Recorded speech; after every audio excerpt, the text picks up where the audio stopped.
Phone check. 1, 2. The microphone check. 1, 2, 1, 2. The microphone check.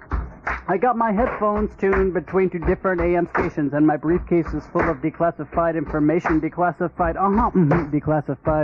Good evening and welcome to News from Neptune for the 12th week of 2014. For almost a quarter century, this program has been a spontaneous and unrehearsed discussion of the news of the week and its coverage by the media. First on a so-called community radio station, and when censored and locked out of there, welcomed, I'm happy to say, by the good folks at Urbana Public Television. I'm Carl Estabrook. My discussants tonight are David Green and Ron Szoke. David Green did surprisingly well in this week's election to run for Congress, and we'll have something to say about that as the evening goes on. The election, I thought, was an illustration of Noam Chomsky's point. I quote, "The smart way to keep people passive and obedient is to strictly limit the spectrum of acceptable opinion, but allow very lively debate within that spectrum, even encourage the more critical and dissident views. That gives people the sense that there's free thinking going on, while all the time the presuppositions of the system are being reinforced by the limits put on the range of debate."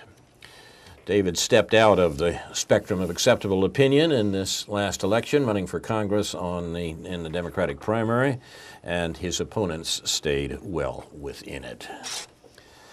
Our program's name, News from Neptune, was chosen to honor Noam Chomsky, who's been talking sense about American politics for more than twice the 20-some years that we've been on the air. Chomsky has said that in the American media, either you repeat the same conventional doctrines everybody is saying, or else you say something true, and it will sound like it's from Neptune. Our format is to take turns suggesting stories that have been ignored or misrepresented, misreported, occasionally even innocently misreported, and then having our colleagues comment on them. Today is March 21st. Spring has begun. The vernal equinox was yesterday, and as the late Dorothy Parker put it, each year back comes spring with nasty little birds yapping their fool heads off and the ground all mucked up with plants. Meanwhile, the Democrats came out firmly for the equinox. Let there be no discrimination between night and day, while the Republicans attacked any plan that would give daylight to hours that didn't deserve it. So the political debate spun on while the people perished. You're watching News from Neptune, the Springtime for Obama and Ukraine edition, or perhaps better, the Nasty Little Birds edition, huh? And Ron Szoke will begin the chirping. Yes, well, my story today is that I'm just back from a trip hunting wild boar in Bavaria, but you can ignore that. We have other wild boars to be mentioned as the day goes on. Right. I want to step back. I love to do these big picture things occasionally, and today I'll start by talking about a report from NASA, the National Astronautics and Space Administration. Good. From the Goddard Space Center on the potential collapse of our civilization. The report. You heard it here first. Yeah, right. Right. So start with a lighthearted topic. Yeah. Hey, this is spring. So watch for it. Hey. Yeah, wow. The report analyzes past collapses and identifies their shared factors which bring on collapse: population, climate, water, agriculture, and energy. Collapse begins when only two of these factors fail. The report goes on to draw comparisons between the state of our current civilization and past ones. Based on their historical analyses, the scientists summarized that we are heading straight for collapse in coming decades. So what, if anything, can be done about this? Well, they say it's not going to be easy because the elites in power turn a blind eye to the coming disaster.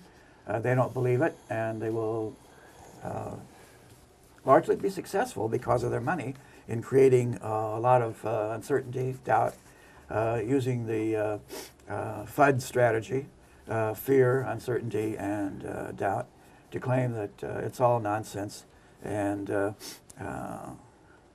it's not going to happen, or maybe it won't happen, or in any case, it's inevitable and there's nothing we can do about it, so we might as well give up. But this report says that it's not too late for us to save ourselves. The two key solutions are to reduce economic inequality so as to ensure fairer distribution of resources, and to dramatically reduce resource consumption by relying on less intensive renewable resources and reducing population growth. No report to date gives us more reason to continue organizing for a democracy movement with enough power to demand an economic system that works for all of us, protects the natural world, which supports all life on this planet, and recognizes the equality of all human beings. We at Move to Amend understand that transnational corporate hegemony is the root of all that ails us. So another report on common dreams. Collapse of modern civilization, a real possibility, the headline says. Ecological strain and economic stratification could bring global downfall, researchers warn. So this new study, and the link is given there if you go to Common Dreams online.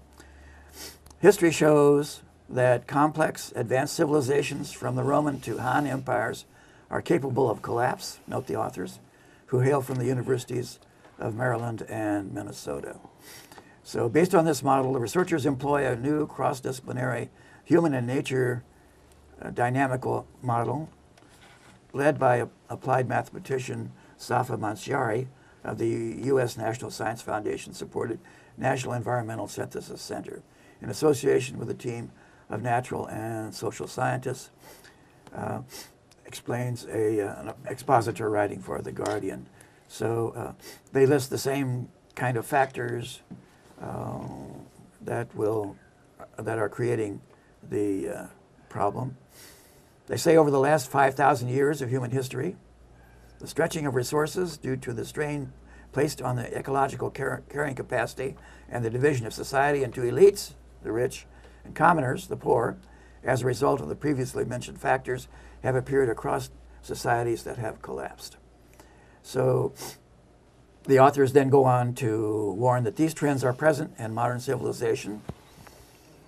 Modeling possible scenarios, the study concludes, given economic stratification, collapse is very difficult to avoid and requires major policy changes, including major reductions in inequality and population growth rates. Even in the absence of economic stratification, collapse can still occur if depletion per capita is too high. However, collapse can be avoided and population can reach equilibrium if the per capita rate of depletion of nature is reduced to a sustainable level and if resources are distributed in a reasonably and equitable fashion. So the findings will appear in the peer-reviewed journal Ecological Economics, according to these authors.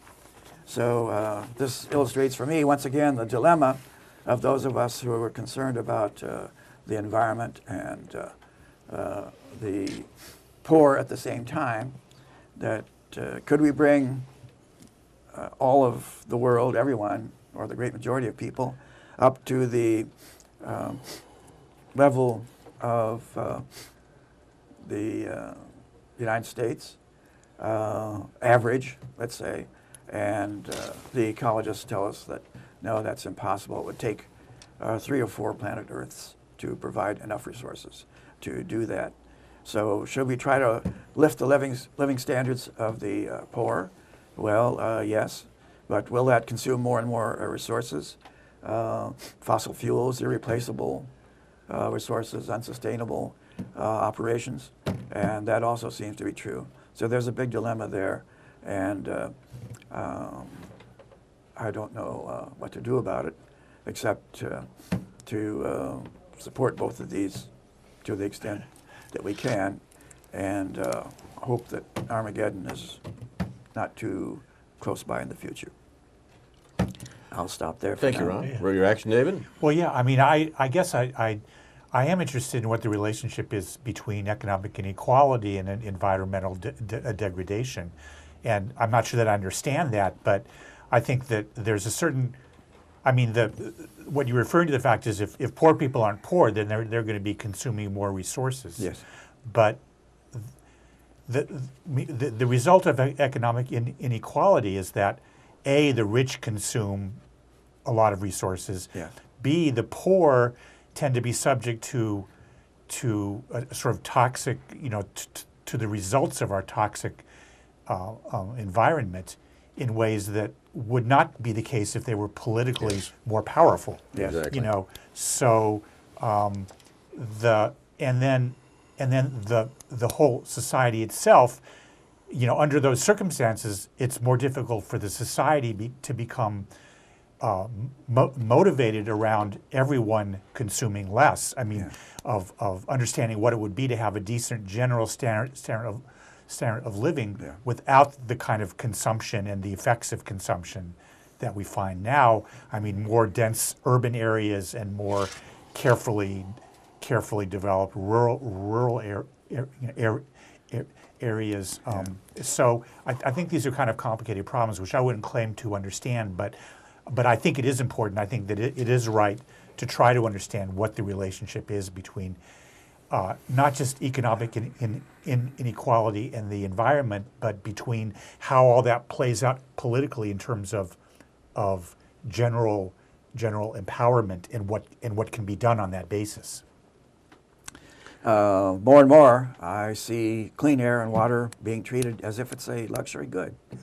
Not everyone will qualify for it because they're just not wealthy enough. And the problem there is not sort of the availability or of clean air and water. The problem is the way in which it's being utilized right now for the benefit of the rich. I thought quite worthwhile to mention the NASA report. It was on the top of my list for things to talk about today, too. But you mentioned at the beginning of your account, Ron, the suggestion that comes from the reports, at least about the NASA report, that elites are turning a blind eye to the problems that the report outlines. I don't think that's quite right. It's not that they're turning a blind eye to it. It's that they're concentrating, as it were, on something else, and the things the report is talking about are the externalities of the profit drive of elites in this country and around the world.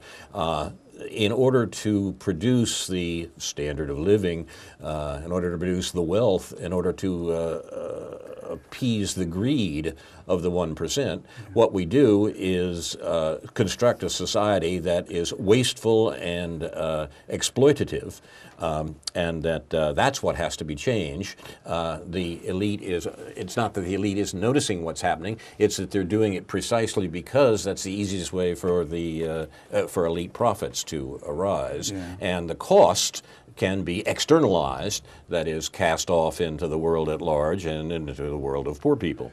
And so the problem is finally a political problem, not as it were, a technical problem.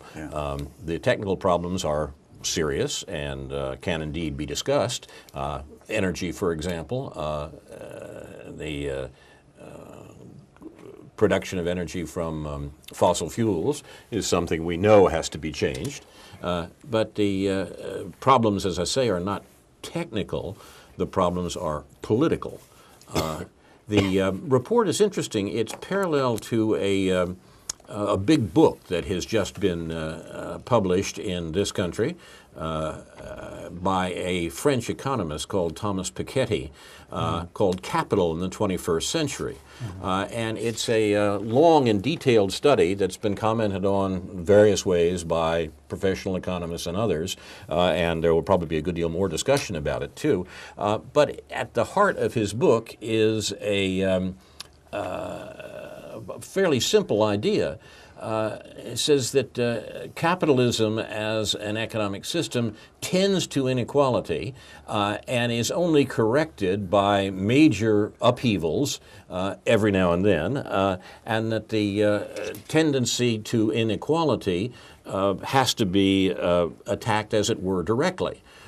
He points out, for example, that if we're going to do something about it now, we have to start taxing wealth. Not income, but tax the wealth because of the vast inequality of wealth that exists in the world. And as David pointed out rightly, this is something that seems to me, we can't just wring our hands over the fact that poor people want to live as well as the rich. What we do is have to find sustainable systems that do not tend to inequality as our present economic system does. So it's worthwhile these questions be debated. The practical political steps will come only, I think, with popular understanding of what's going on there and pressure on the elites, because the elites don't want to notice what's going on here. It's not a fact that they simply have been too silly to pay attention to what's happening. Well, I think the two things you're distinguishing functionally come to the same thing, but yeah, they might indicate different strategies for approaching the problem. Yeah, well, I mean, I think there's real differences between, say, emphasizing population growth, yeah, rather than emphasizing economic equality. Exactly. I mean, you don't start with population growth. You don't start with limiting population growth. Tell I poor mean, that people- was. I mean, this goes way back, to Malthus and the whole thing. And, Right. and I know that the zero population growth. I mean, it was standard when I was in college. It was standard for quote unquote right-thinking people to read Paul Ehrlich's the population bomb and think that this was the root of our problems, and that was a big mistake. Which I mean, I don't think that affected a whole lot that people believed that or didn't believe that. Right. But it was misleading, and it would be misleading again now to emphasize birth control rather than more directly popular political movements. Yeah, well, do we need more economic growth then to deal with that, or do we need a new system of distributive justice? Well, that may be the same question. I mean, what counts as economic growth, is on examination turns out to be really quite strange. If I leave the studio and jump into my car, have an automobile accident, bang up my car and somebody else's car, my insurance company pays for their car, I go get my car. Hey, I've contributed to economic growth a lot here. There's been a great deal of money expended, and if the general accounting thing here, the general accounting system would note that a lot of gross domestic product has been produced by my automobile accident. Now, that's not quite what we're talking about. I mean, the sorts of describing an economic and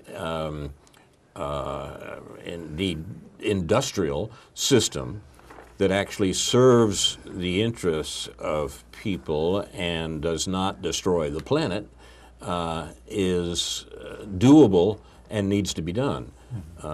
That's the way we should be moving, not saying, well, we've got to limit growth.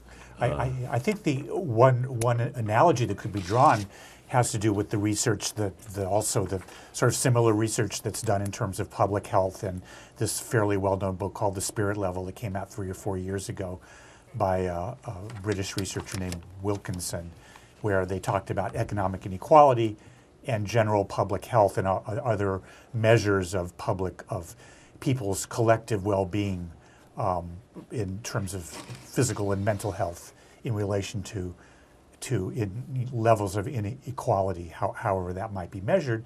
And again, one can say that there's something about economic equality and the empowerment that goes along with that, that the empowerment that one would have to affect that in the first place, that creates better, creates a society that's more conducive to physical health and mental health. And the analogy to that might also be environmental health. I mean, the has something to do with the amount of toxic stuff that we're pouring into our air and water would relate to all that. Just like when we have an unequal society, then there's all this toxic stuff that gets poured into the relationships that we have with each other that result in violence and so forth. So I think there's some analogies to be drawn there, all leading back to the notion that, I mean, I don't think anything, it's better to do something well from the popular level in terms of consensus and social solidarity and political action than it is to have a technical solution, even a well thought out technical solution, simply imposed from the top down,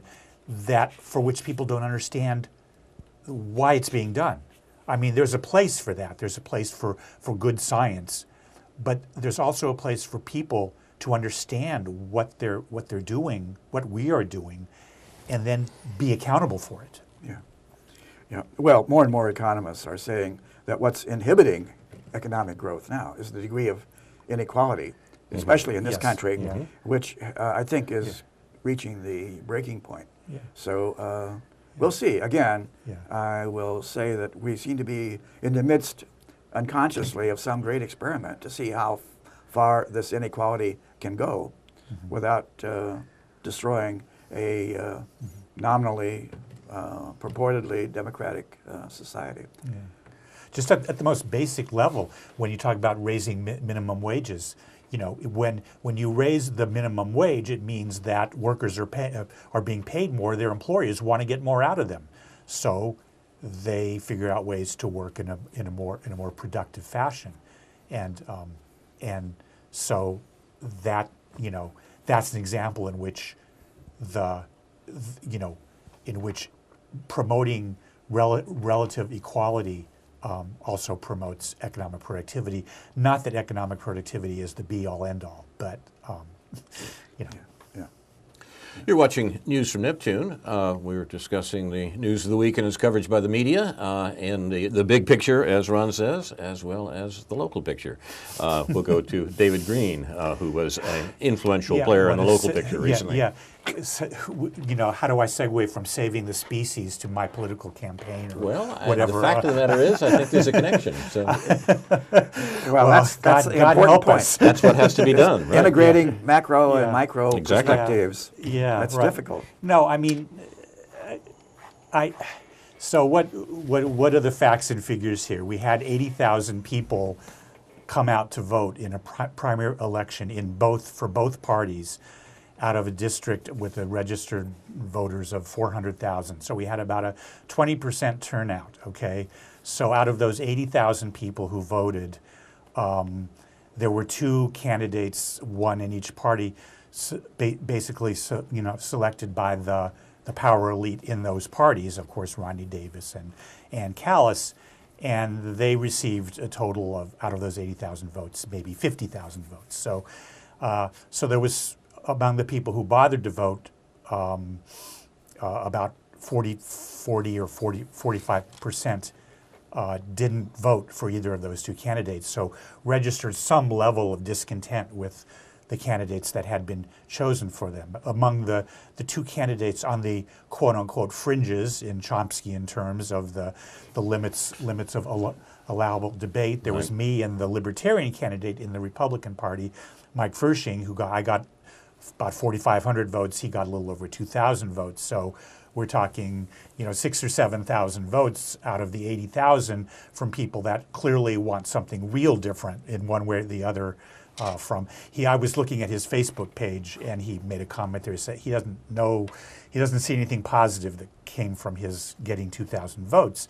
But I see something perhaps a little more positive from not only my 4,500 and his 2,000, and the fact that 10% or close to 10% of the people are not happy with the dominant view in either party. But basically, I'm just glad that I got into double digits, and it encouraged me. I'm not quite sure why, but since everybody's been telling me I should be encouraged about that, I guess I just have to take it to heart. So, And I think once again we have an illustration here of the ways in which our political system disenfranchises people in terms of they're voting for what they really want. Yeah. I mean, if you go out and, without reference to candidates or parties or anything of that sort, talk to people about what they think the political system should be doing, what the political system is doing, whom it's working for example, and what it should be doing, you get a list that's far closer to the principles in your campaign than it is in any of the other people who are involved in this. But people know, and you could hear the quotes around no, I hope. People know the only possibilities are Republican or Democrat. That's within the limits of allowable debate. It's a great system. It's a system that runs very deep in American politics. James Madison, the primary architect of the U.S. Constitution, said quite clearly in his secret notes about writing the Constitution in Philadelphia in 1787, the primary task was to protect the minority of the opulent, the rich, against the majority.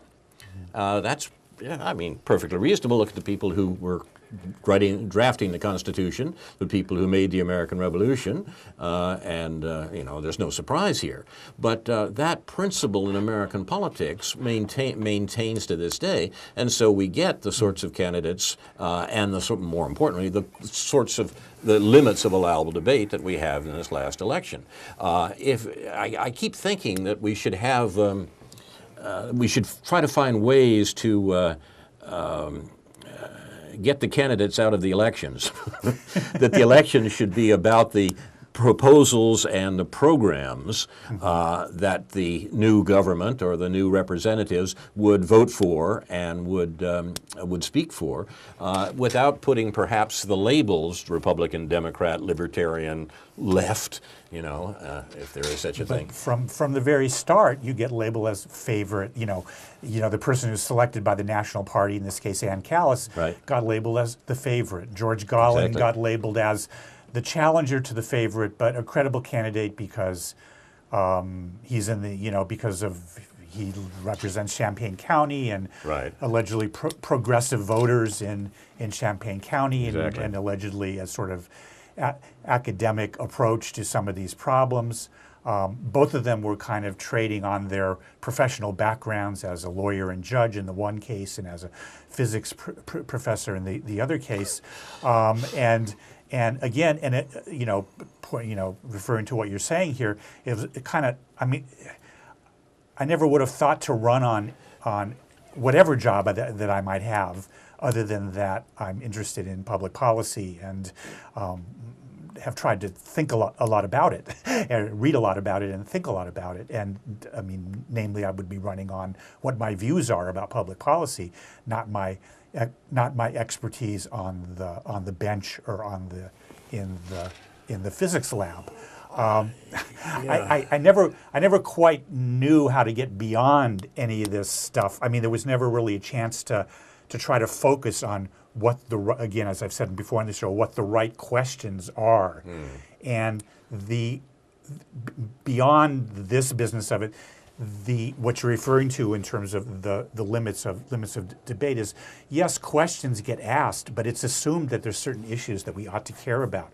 Like the question becomes whether you support cutting back social security, or what you propose needs to be done about that, when in fact nothing needs to be done about it. But that always is in the top 10 of questions, and usually in the top 5 of questions. And it's very hard to reframe. You know, I hate to refer to this guy at Berkeley that we don't like, George Lakoff, or that I don't like all that much, George Lakoff, but he talks about this framing issue, and it was always hard to sort of reframe every question that got asked. I kind of, something inside me rebelled against answering it on the terms that it was being asked, whether in the debate or in radio interviews that I did, or in many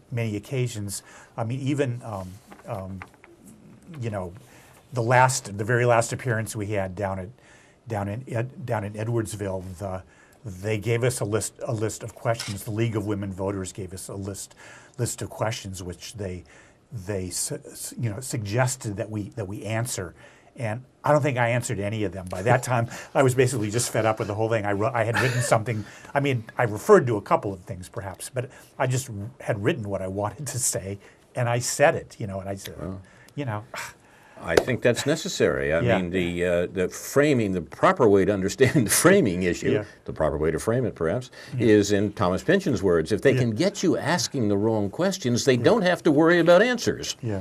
If they can get you asking about, well, how are we going to keep Social Security from going bankrupt, they don't have to worry about the answer because the, I mean, it literally begs the question in the real sense of the word. That is, the answer is contained within the question. Yeah. And the answer is false. Yeah. It's, I mean, I often just found myself wanting to, rebelling against the idea, and then sort of being overwhelmed with the idea of how am I going to explain in 30 seconds what the right question is, Right. or what it is should be asked, and what to say about it. And the game is cooked. You sort of have to, there's a way to play the game. Yes. And I learned a little bit about the way to play the game. Yes. I could have played it a lot better. I'm not beating up on myself know about what you it. mean. I Yes. could have gotten, yes, you know what I mean. No, only because I had the same experience if I- a dozen years ago. Yeah, I mean, you're right. And I could have, it wouldn't have made any difference between going from 4,500 to 5,000 votes. But on the positive side, it's like, it isn't that, I spent $9,000, okay, and the other people spent $200 or $300 or $400,000. It isn't that if I could have spent $100,000 myself, I would have got 10 times as many votes. I mean, it isn't that literal, but I think the point I'd like to make is that it isn't you need the money, okay? You need a minimal amount of money and time to do it right. But the question is, what does it mean doing it right? And I think it's more the fact that you need people out there helping you, but you need to work at being able to talk to people. Yep. Not just put things in people's mailboxes, Absolutely. not just make phone calls. Absolutely. When I say talking to people, I guess this is what I want to say as I'm using News from Neptune for my sort of post-election therapy session.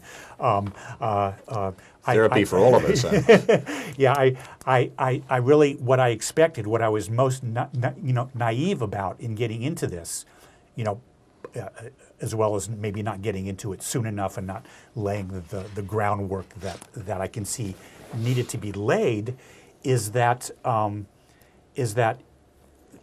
I assumed that I would be able to talk to people. I assumed that I would be invited. I sort of innocently assumed that people that progressive people around the district would hear about my campaign, go to my website, and say, why don't you come talk to us? Why don't you come, not even to raise money, just to come talk to 5 or 10 people in somebody's living room and talk about it, because that's what I'm good at. That's what I like doing, And when on the 4 or 5 chances when I had to to do that, I felt good about it. I felt like I really could connect with people.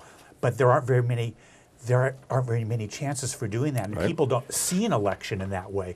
People don't expect a candidate to be somebody that they really want to have in their home and talk to and take a little time with, and that's partly because of the way people have been socialized into this process. Right. I'm not saying that everybody should want to have someone like me in their home, but there are plenty of people who, if they realized it, would enjoy doing that.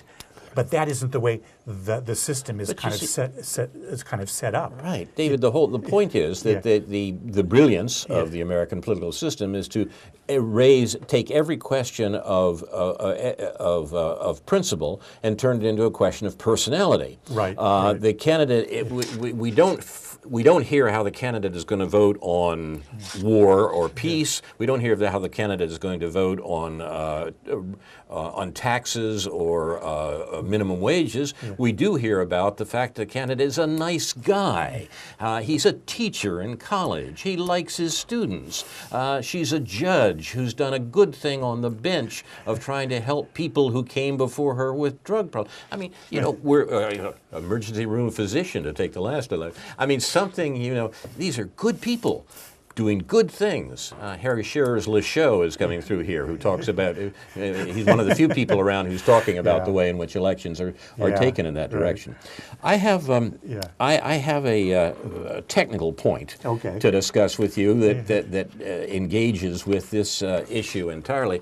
Engages with Are you this sure issue that in another way. don't you think George Gallen might be more qualified to deal with your technical point? Actually, I don't, because I think this is exactly this is the issue that we're talking about today, the one that that you in a sense are complaining about. Why aren't we talking about the things that should be talked about in this campaign? One of the reasons we're not talking about it is the system of sending delegates to Congress, which is really what we're doing here. The system of sending delegates to Congress is set up on single-member districts, 19 of them in the state of Illinois, and the district that you were running in is a remarkable creation, very different from the district that I ran in that covered this same, covered Champaign-Urbana a dozen years ago.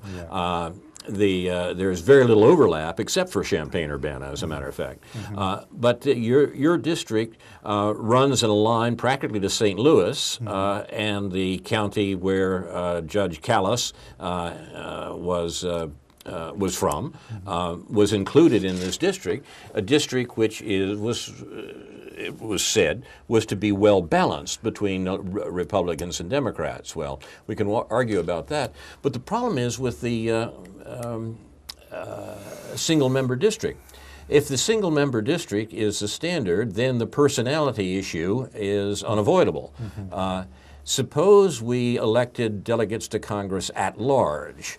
That is, you would go into the election, the general election, to elect Congress, members to Congress. Illinois sends 19 members to the House of Representatives, and you would be presented with a set of lists or a set of parties with different positions on the issues. You would vote for the Democratic Party list, the Republican Party list, or the Green Party list, or the Libertarian Party list, or the Prohibitionist Party list if you wanted, or whatever. The point is that you would choose the list on the basis of what they said they were going to do when they got to Washington. And then the percentage of the votes cast for any one of those lists, for any one of those parties, would determine how many people on that list actually made up the delegation. If the Democrats got 40% of the vote, they would send 40% of the delegates to Washington. That's 40% of 19, about 7 or 8. The 7 or 8 of the representatives would be for the Democratic Party, and so forth down the list. If the Greens got 10% of the vote, they would send 1 of their people to Washington. I mean, that's, and the larger the area, I mean, if this was done at a national level, it would be even better than if it was done at a local level. Absolutely. I mean, sure, each party would want to have people on its list representing different areas of the country. That's true. But it would be fair. The larger you could make it, the more you could break down these artificial barriers, these district level and regional barriers, the more opportunity that any idea or any philosophy would have to emerge in a political party context. This would not only choose delegates on the basis of the issues more than personality, it will also ensure that everybody was represented. Everybody who voted for you is not represented in this in this coming election. They're simply out because of the first past the post system. If the Greens get 30% of the vote in an at-large election, they get 30% of the delegates. And you can say, well, my vote for the Green Party is here registered by the fact that there are Green delegates in Washington.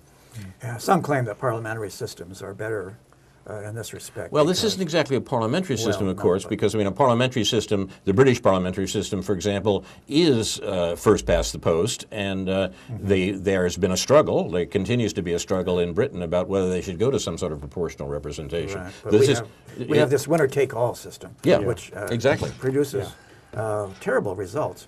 But the people who've looked at this in detail, and there's been a lot of debate about this, say there's no perfect voting system. Various things have been tried. What a surprise. But all of them will produce paradoxical results in certain circumstances.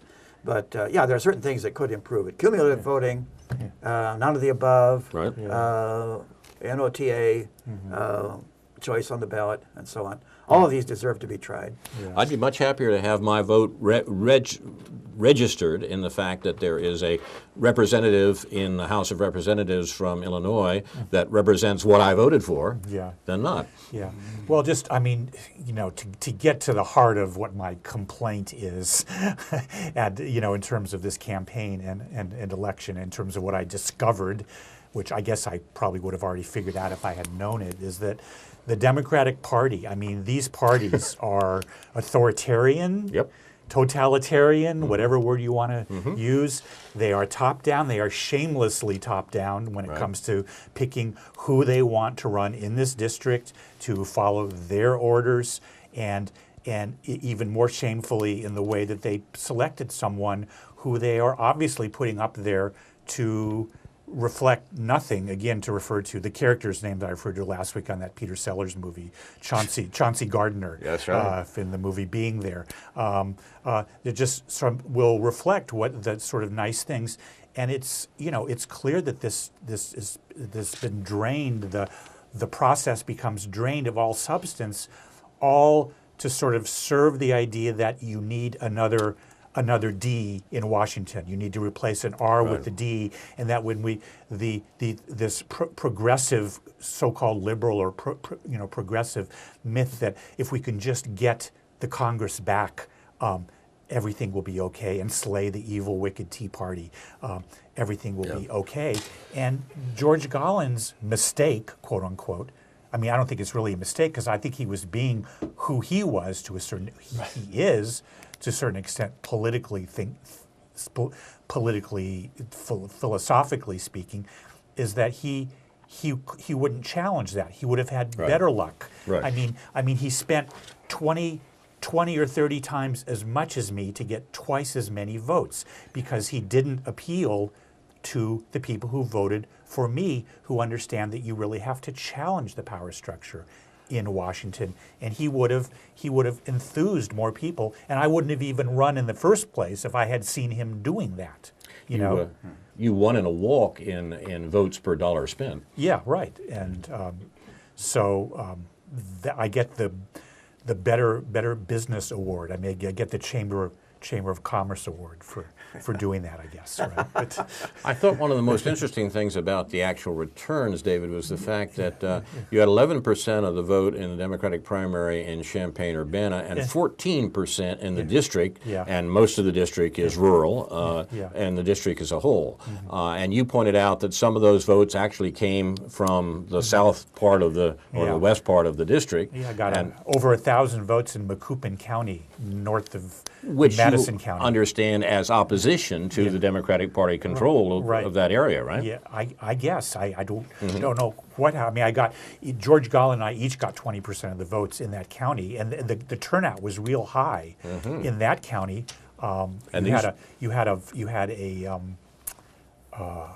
had 5,000 people voting in a county of less than 50,000. A much higher turnout than, for instance, in Bloomington Normal, the part of the district that is in Bloomington Normal, the turnout was 4%. Wow. This includes ISU and the Illinois Wesleyan and the neighborhoods around there. That's just astonishing. A really dismal turnout. Yeah. And and even though I know some people there, I mean, I got like 69 votes or something from, I think, mostly people that I actually know. I mean, really, everybody who met me voted for me, but I just didn't meet enough people. But it's just bizarre. It's hard to break all this down and make any sense of it. But again, it just gets to back to the fact that the Democratic Party and the Republican Party like the system the way it works, because it represses voter turnout. Yeah. People look at the primaries and say, well, they've already decided for us what we're going to do there. Right. And so they don't bother, even though in this day and age you can just go to people's website and find out about them and then decide. People haven't quite got onto the fact that there might be choices, and that's because there's so few elections where there really are choices. Right. I mean, this was a real unique district in this country that there were real choices in the House vote for both parties. That just doesn't usually happen, ever. It's true, and it's remarkable development that I think is that the administration is quite worried about is that there are bleedings around the edges of the system that they're worried that will get worse for economic and geopolitical reasons, war and austerity, and they're quite upset about that in Washington. In many ways, the Tea Party is the best thing that ever happened to the Democrats because they could say, look at the horrible thing that exists out there. You know, you've got to vote for us. Stick close to nurse for fear of something worse. You know, and if we find out the Tea Party was entirely a Democratic Party construction in a generation or so, I won't be terribly surprised. Don't think it is, but it might be. Yeah. Do you have any other takeaway lessons from the campaign, David? Would you like to have had a lot more money, for example? No, well, you don't I want would a lot like more to have a money. lot more money for my campaign and in my personal life. That's right. Yes. But both. Yeah, I think the big issue, I mean, sort of get back to the sort of more global issues that you were referring to at the start of the show. The question is, you know, I mean, I went into this at least with my eyes wide open enough to know that I had to rationalize the idea that electoral politics is the way to go at all in changing the world we live in, whether that's going to be the way. And people that I respect, like Chris Hedges, has pretty much rejected the idea that electoral politics, the way they're set up, can address these urgent issues that we face in terms of climate change and so forth. But why is that? Yeah, why is well? It just there's too much concentrated power, and the electoral system is too structurally inadequate to address these. He feels like it's going to have to be done at local levels, local activist levels of people really taking to the streets, so to speak, in of course a constructive and nonviolent way. And of course, ultimately, we probably need both. But there's probably going to be it's not an either or; it's a false alternative. Right. There's going to have to be enough upset at local levels where where certain things happen that sort of just bubble up that people look around and say, I'm not the only one, and some stuff happens. But I think the important thing is when stuff like that happens, that they're not single issue things, that people begin to relate various things that might happen. I mean, if a black child is murdered, by the cops, or other less dire things, that these things that are happening aren't just a cause, don't just become a cause. I think we have to move beyond causes and to see what really can be done to change things at a more structural level, and how movements might work. I think the key word is movements, and you can't have a movement within the political structure the way it is. It's like no movement can happen. Our mentor, Noam Chomsky, remarked some time ago, the general public are not even aware of major decisions that will determine their fate, hence are in no position to influence them. Close quote. So we go back to the point that Ron began with today, awareness of what the situation is and of what decisions are being taken is the starting point of the sort of movement that may or may not be represented in electoral politics. It'll probably be worse for everybody if they're not represented in electoral politics, but they surely aren't now. I have an example that gentlemen might want to comment on.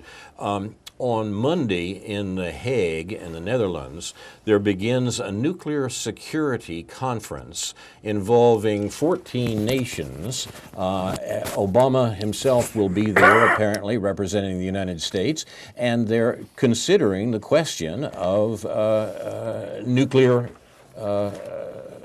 weapons.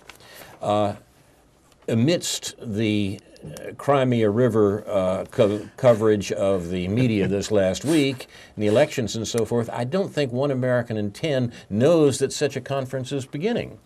It's simply not on the agenda. We've heard a great deal about whether Obama will be tough enough to stand up to Putin, but this is soap opera. Real issues.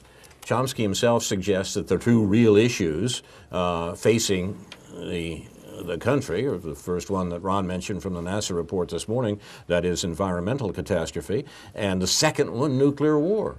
The nuclear war remains a possibility. It's not something that was put aside a generation ago. It remains a very real possibility, as anyone who examines the history of the last 50 years has to admit.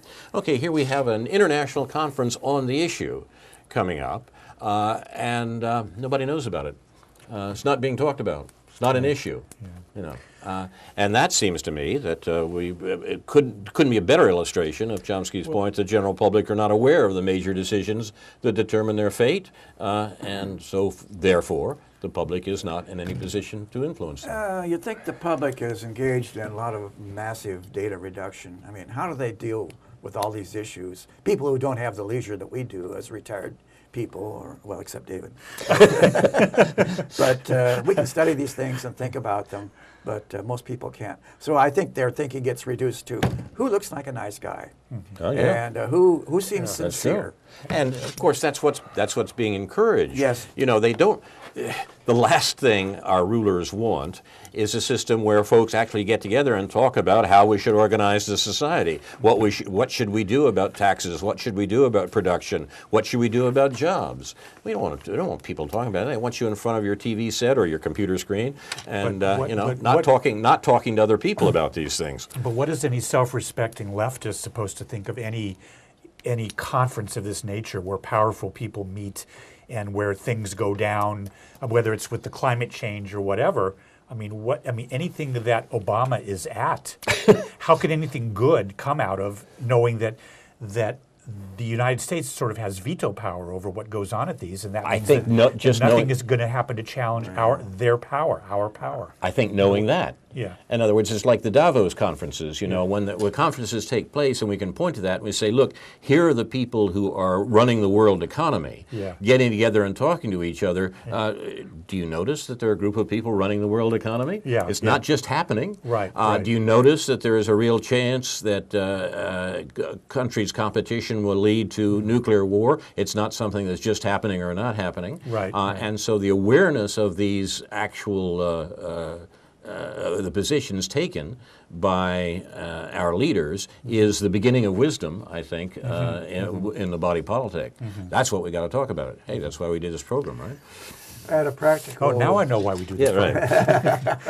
At a practical level, other people are drawing other lessons from this campaign and future ones. The Koch brothers, for example. Here's an article describing their efforts. And they say the Americans for Prosperity, which is their group that has contributed about $100 million over the last year or so to various campaigns. To say nothing of their own prosperity, right? Yeah, right. They have switched to a more business-minded approach in the production of its ads. And they think the mistake in the old ads was they often failed to tell moving personal stories about how a particular policy, what's his name? such as healthcare or renewable energy, was affecting the lives of real people. So they have women talking directly into the camera with enormous sincerity, saying the Affordable Care Act just doesn't work. It doesn't work. Right. Yeah.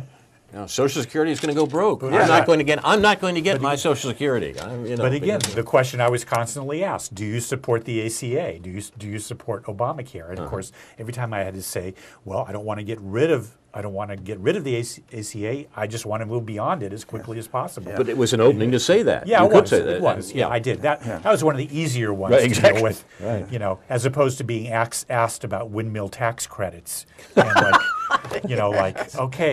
what does it mean whether I support or don't support windmill tax credits? And the 6 people in the state who will be affected by that will have. Yeah.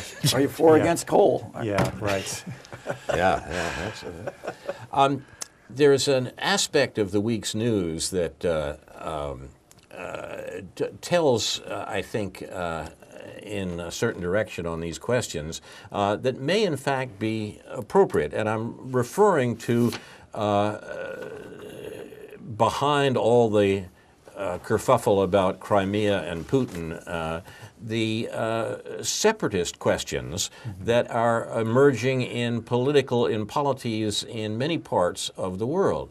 The same time there was a vote in Crimea on separation from Ukraine and alliance with Russia, there was also a vote in Venice and the Veneto, northern Italy, about separation of the region from Italy on the grounds that the political and economic relationships with the rest of Italy were not beneficial to Venice and the Veneto. There's a similar argument going on in Spain, the region, the Catalonian region, the area around Barcelona, and a similar discussion going on even in the United Kingdom. The question is, will the United Kingdom become disunited? Will Scotland declare independence from the UK?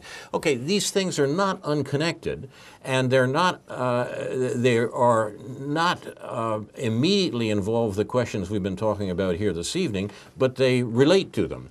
The questions about what these regions with a democratic mandate for separateness will do with their societies is the beginning of a political discussion which is taking place around separation at the moment, but involves all these other questions. That seems to me to be important. I think that we should look with some equanimity, perhaps, on these local and the regional notions of how they should construct their societies and support them. Yeah. Well, I think they can go too far in some cases, and they seem to be calling for ever smaller units, which I think are probably not economically viable, but who knows? Maybe they can make it work. Maybe they can. You've been watching News from Neptune. I'm Carl Estabrook. Ron Szoke and David Green have joined me for a discussion of the news of the week and its coverage by the media. This has been the program for the 12th week of 2014, the Nasty Little Birds edition, in honor of Dorothy Parker and in hopes of springtime, not just for Obama and Ukraine. If our program has interested you, you might want to look for similar programs here on Urbana Public Television, now not only on cable, but streaming online at urbanapublictelevision.org. Notably, Democracy Now! Every weekday morning at 7 a.m. and The Big Picture weekdays mornings at 8 a.m. Democracy Now! Repeated later in the day here on UPTV. I can be reached at carl@newsfromneptune.com and see our Facebook page. I'm happy to receive your comments. Our thanks to UPTV, especially Jake, Jason, and Caleb. Inshallah, we'll be back next week with a new edition of News from Neptune to remind you, in the words of Edward de Vere, what's past is prologue, what to come in yours and my discharge. In the meantime, confusion to our enemies, and a good night to you.